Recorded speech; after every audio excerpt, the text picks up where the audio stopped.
Entre Paul Sexas, qui vient de gagner à la Flèche Wallonne, Arthur Fils, qui vient de gagner à Barcelone, et Wemby en taulier de la NBA, on devient injouable dans tous les secteurs, mon Juju. Oui, regardez-moi cette belle infographie. Nous avons des sportifs qui sont incontournables dans quasiment tous les sports majeurs. Wemby, t'en as parlé, Pierrot, superstar de la NBA, en lice pour le titre de MVP. Arthur Fils, qui revient bien, c'est le meilleur joueur français de tennis, le seul à pouvoir atteindre peut-être le top 10. Paul Sexas, qui est au milieu, à côté de Pauline Ferrand-Prévot. Paul Sexas, c'est la nouvelle star du vélo. Les frères Lebrun, tête d'affiche du ping en France et mondialement reconnus. En foot, Mbappé, Dembélé, j'ai même pas besoin de vous les présenter. Louis Bielbiarré, lui qui a été élu 2 fois meilleur joueur du tournoi Destination. Antoine Dupont, il est considéré comme le meilleur joueur de rugby actuellement. Léon Marchand, c'est le sportif français c'est le sportif préféré des Français. 4 médailles d'or aux Jeux Olympiques de Paris, on le rappelle. Isaac Hadjar, coéquipier de Verstappen pour sa 2e saison pro en F1. Lou Jean Monod, Éric Perrault, gros globe de cristal cette saison. C'est long, hein. Ouais, c'est long. On peut parler du judo aussi, avec Teddy Riner, vous le voyez, Clarisse Agbenienou, les plus beaux palmarès français et de l'histoire, certainement aussi en judo. Les frères Popov en badminton. Christo, qui a été champion d'Europe là tout récemment. C'est un podcast. Cyril Gann, qui est le visage du MMA français, qui va combattre pour une ceinture chez les lourds, là très prochainement à l'UFC. Et puis Jimmy Gressier, aussi un peu d'athlétisme. Jimmy Gressier, champion du monde du 10 km en 2025. Donc oui, on est quasiment injouable partout, Pierrot. Ouais, la liste est ultra longue et ton développement était très long aussi, mais bon, on va s'adapter. Dans tous ces champions que vient de citer Juju, lequel vous a plus touché, Braque ? Bah moi il est pas là le champion. Ah bah super. Mais non, mais en fait ils sont tous. Alors je t'aurais dit Léon Marchand parce que Léon Marchand on a vécu quelque chose d'incroyable avec lui pendant les JO. Mais moi le Français qui m'a le plus touché, le champion, c'est Désiré Doué. J'ai demandé justement si j'avais le droit de donner un footeux parce que bah voilà moi c'est un peu plus le foot que le reste. Et si ça faisait pas trop pas assez original. Mais Désiré Doué, je trouve qu'on en parle pas assez aujourd'hui. Je pense qu'on a là peut-être le futur du football français. On sait que là on est encore en train de vivre à l'ère de Kylian Mbappé, de Ousmane Dembélé qui viennent prendre un ballon d'or. Mais moi, je pense que là, on est à l'avènement d'une future très, très grande star du football. Je pense qu'il n'a pas encore tout prouvé. Je pense qu'il a encore beaucoup à montrer. Il a une marge de progression qui reste assez énorme. Mais avec le PSG en Ligue des Champions, si on regarde bien, si on se concentre bien, on se rend compte que sur les moments très compliqués qu'a vécu le PSG depuis maintenant 2 ans, très souvent, il est sur la photo. Très souvent, c'est lui qui débloque les matchs contre Aston Villa, contre Monaco, même si c'était un match franco-français, contre Liverpool encore récemment. Enfin, je l'ai trouvé toujours très très bon quand c'était compliqué. Et j'aimerais bien qu'on en parle un peu plus de ce Désiré Doué parce que je trouve de là en faire ton sportif français vraiment installé, parce que quand je vois... On m'a demandé le mien, pas le tien. Hein. Non, mais je sais, mais j'ai le droit. Moi, ça m'intrigue justement. Je pose des questions. C'est que dans tout ce qu'on voit là sur l'infographie, c'est qu'ils sont tous déjà quand même installés. Tous n'ont pas encore gagnés, ils ne sont pas tous à leur sommet de leur sport, mais moi, Désiré Doué, je te rejoins sur le joueur qu'il est, et surtout le joueur qui va devenir. Ouais. Au jour J, il y a quand même des joueurs qui, dans l'accomplissement, à l'heure actuelle, on fait plus que lui. Ah, peut-être, mais après, on a... Dans le foot, il y en a un qui vient d'être ballon d'or derrière. Oui, bien sûr, mais Ousmane Dembélé, en fait, c'est l'aboutissement d'une carrière qu'on a suivie, qu'on a vue. Je pense qu'il est plus proche, entre guillemets, de la fin que du début, Ousmane Dembélé. Bah justement, tu sais quoi, c'est mon athlète. C'est ton c'est tu vois, moi, tu vois, j'aurais pu dire Jimmy Gressier parce qu'évidemment, c'est mon sport et c'est plus logique et tout. Mais c'est vrai que moi, Dembélé, il me touche particulièrement. Pourquoi ? Parce que déjà, il se blessait beaucoup. Je trouve qu'il fait preuve d'énormément de résilience, de patience. Et là où je pensais qu'il allait atteindre un plafond de verre avec son ballon d'or, et ben en fait, il m'étonne tout le temps. Je trouve qu'hier, il a été encore hyper impressionnant, hyper décisif, hyper leader. Et surtout, je trouve qu'avant, on ne l'annonçait pas souvent en leader. En fait, il n'avait pas ce profil de leader. Il était pas. Il était même souvent, enfin franchement, désolé du mot, mais parfois, je trouvais qu'on l'abrutissait un peu sur les réseaux sociaux ou autres.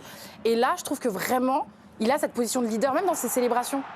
Il a ce truc, il a ce charisme maintenant, que ce soit avec le ballon ou sans. Il a un peu enfilé ce costume au départ d'Mbappé où on s'est dit. Ouais, c'est vrai. Luis Enrique lui a dit maintenant t'es le boss, prends conscience de qui t'es et quel joueur t'es parce que tu peux devenir quelqu'un. Et c'est là où on voit qu'un coach est très important parce que je pense que Luis Enrique lui a donné cette confiance-là. Ça a pris du temps pour qu'il prenne justement, on va dire, en main son destin et tout. Mais je te dis la vérité, je pensais vraiment que après le Ballon d'Or, ça allait stagner et tout. Et en fait, je vous jure, je trouve qu'il est meilleur.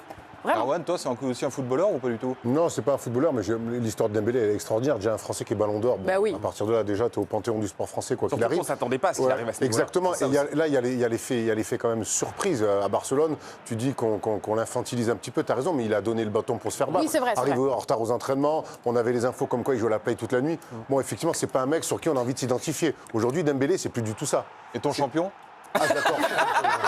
Moi, mon champion, je vais pas faire original. Je vais aller sur Victor Wembanyama, tout simplement parce qu'il est unique. Ouais, facile, mais plus facile que Désiré Doué, je te l'accorde. Bon, ça va. T'as choisi Wembanyama, on dirait, c'est comme si t'avais choisi. Justement, j'ai dit mon neveu qui vient de commencer. J'ai dit plus facile que Wembanyama, que Désiré Doué. C'est pour ça que je te dis que je vais dans ton sens. Ah, pardon.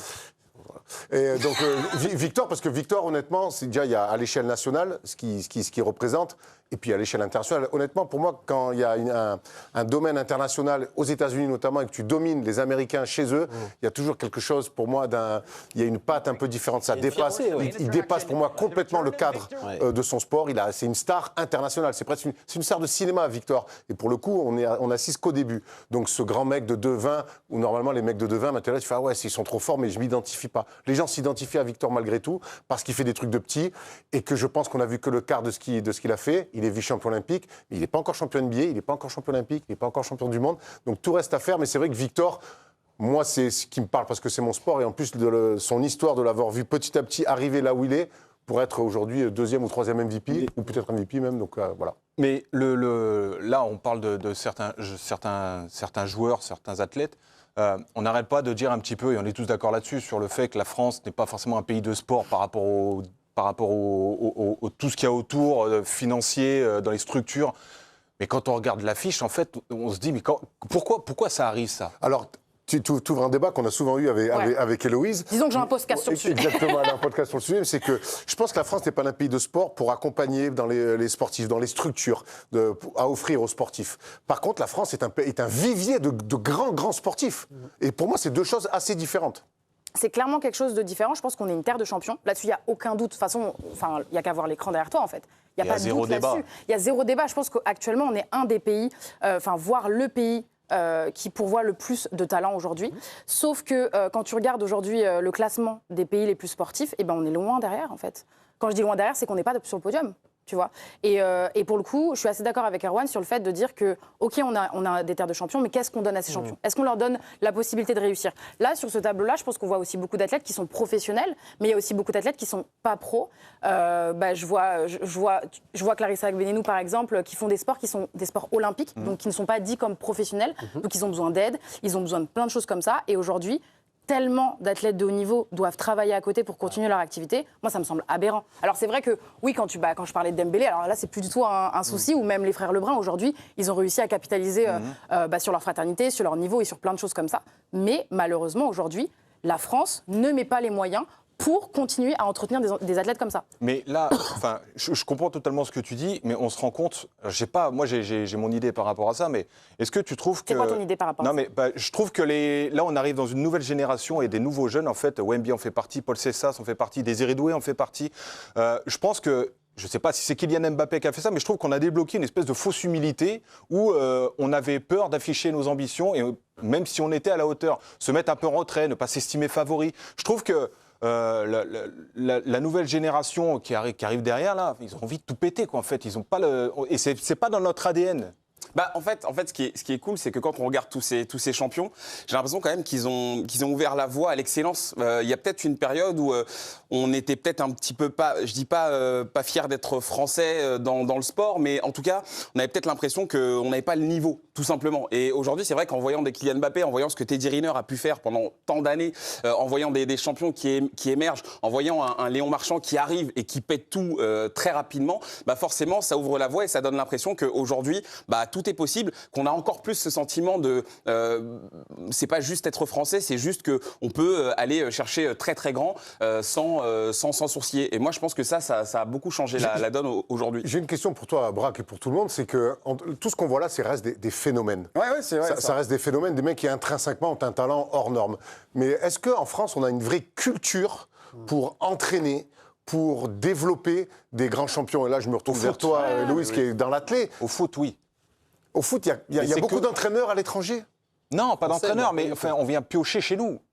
Oui, les centres de formation sont bons. Ah ouais, oui, mais tu viens piocher des jeunes potentiels que tu vas ensuite... Encore une fois, la terre de champions, le vivier de champions, je pense qu'on est tous unanimes autour de la table. Maintenant, les structures... Alors, on sait que la législation française, avec les impôts notamment, fait en sorte que c'est très compliqué par rapport à d'autres pays de pouvoir aussi garder certains joueurs. Ça, on l'entend.